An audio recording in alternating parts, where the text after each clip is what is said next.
I want to welcome you to Shepherd Hospice, Sierra Leone, and additionally to join my compatriots who have been with you, who received you, and who spent the time to do all the communication, get you visas, and to visit Sierra Leone. It's always sometimes very difficult, but it's a whole new experience for some of you who are visiting a third world country for the first time, or some of you who are visiting Sierra Leone for the first time. How many of you are visiting Sierra Leone for the first time?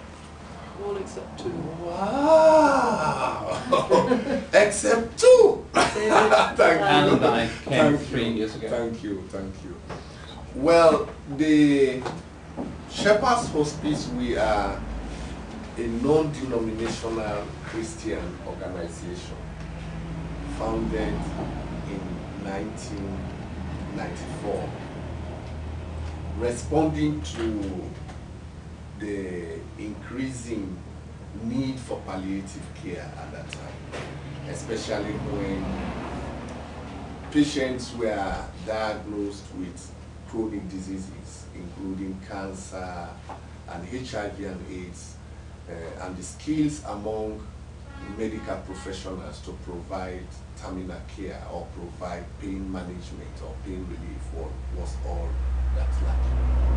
It will just diagnose you, provide some very rigorous medical attention of curative nature, and they reach at a point and say, we do you good anymore, so please, no more, please go home and die.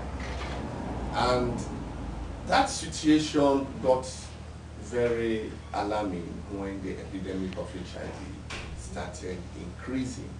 You would go to Connaught Hospital and you will see patients abandoned outside. And you ask them why, and somebody is going to say, I have been diagnosed with HIV and I have been asked to go home and die. But at that time, well, sometimes problems exist in a community latently, and you have people who are affected by that problem, but because of their social status, they live at the lowest of society, and the situation never gets to the eyes of the media or to the hearing of the media, and so it exists latently and nobody knows about it. And I was working as public health superintendent in the Yokura district. I started realizing that people were getting thin, slim, developing blisters on the skin, and the health facility will care for them, except they die, and nothing will be done for them.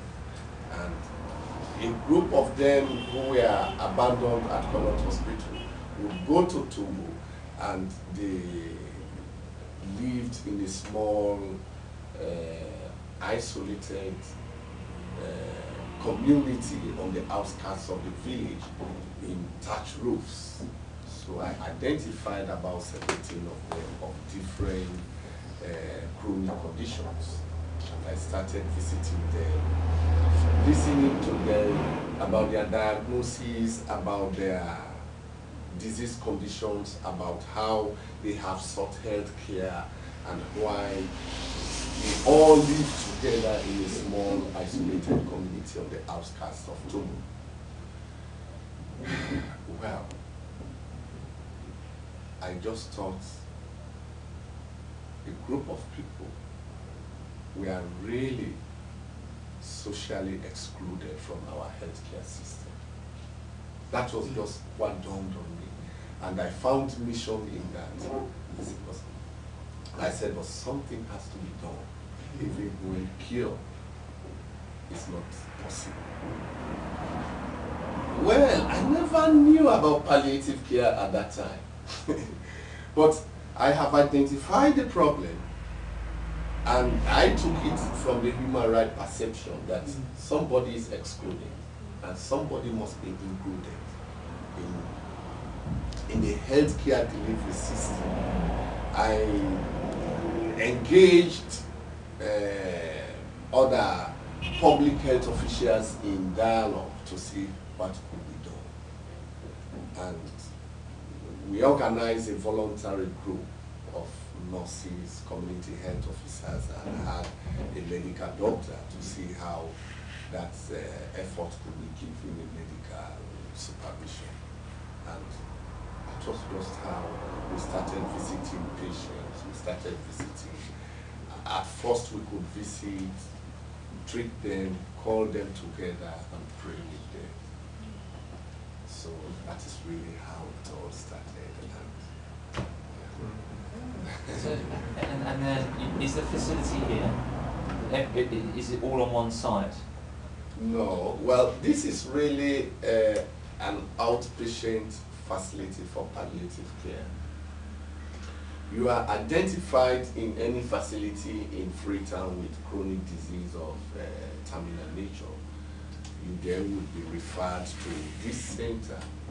And because we are the only hospice really to say, we have to make sure we promote community-based care. We identify a family caregiver, somebody who would be your wife, somebody who would be your husband, somebody who would be a member of your family, and give that person some orientation, some training. And we have trained community volunteers. We link you up with a trained community volunteer in your community and then see what could be done for you. We have a medical doctor. He's not currently on duty now, but we have a community health officer also, and we have a nurse. So these people see how your condition could be diagnosed, and then we see how we can take you back to your community and how we can visit you at least once every week. And it has been a very difficult work to get oral morphine imported into Sierra Leone. So we finally have oral morphine, and now we are preparing our laboratory where we can prepare the solution. And that is what we use to give to patients for the treatment of severe pain. So you are now using opiates as pain relief? Currently, we are not using opioids now, but we have already received them into the country and it is in our pharmacy now. But we need to prepare the laboratory where we do the mixing before where we produce the solution before. When do you think that will be?